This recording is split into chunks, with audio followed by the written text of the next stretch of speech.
My name is Antonio, and I thought I had a stable life until the moment my wife, Julia, inherited a massive fortune. It was a rainy Wednesday when her grandmother passed, leaving her everything. But the relief I felt quickly curdled into a cold shock. The wealth didn't just secure her future. It revealed the contempt she harbored for our shared life. She looked at our comfortable home, our middle-class existence, and called it mediocre. I realized I wasn't her partner. I was a compromise she was finally free to discard.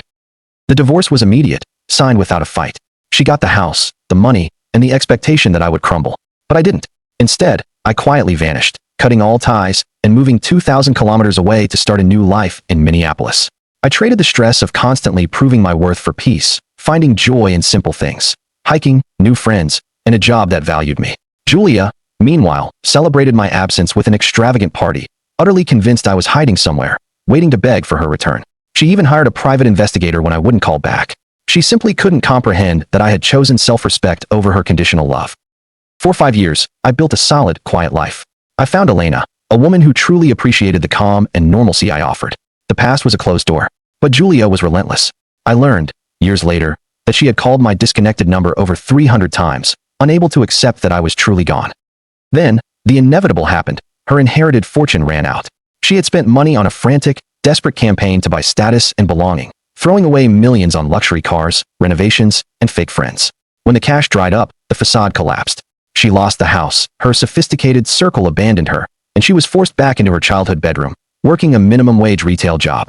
She was completely broken, ruined by the very thing she thought would save her. That was when she tracked me down. She flew to Minneapolis, and I saw her, pale, tired, the glamorous arrogance replaced by shame and desperation. She was waiting for me at my favorite coffee shop, a ghost from a past I had buried. I watched her from across the street for 10 minutes, feeling a flicker of pity, but the memory of her betrayal was stronger. I walked away. The next morning, she was on my doorstep. She confessed everything. The selfishness, the regret, the late realization that I was the best part of her life. She told me she loved me, begging for a second chance, a fresh start. But the person who stood before me wasn't transformed. She was just defeated. She only understood what she lost because she lost everything else first. I stood on my porch, my current girlfriend, Elena, due home any minute, and gently closed that chapter forever. I told her I had forgiven her, but forgiveness does not mean going back. I had moved forward to a life built on mutual respect. She finally accepted the end and walked away, utterly alone. As I told Elena, she was no one important anymore. I built something real. Julia was still searching for a life to hide inside.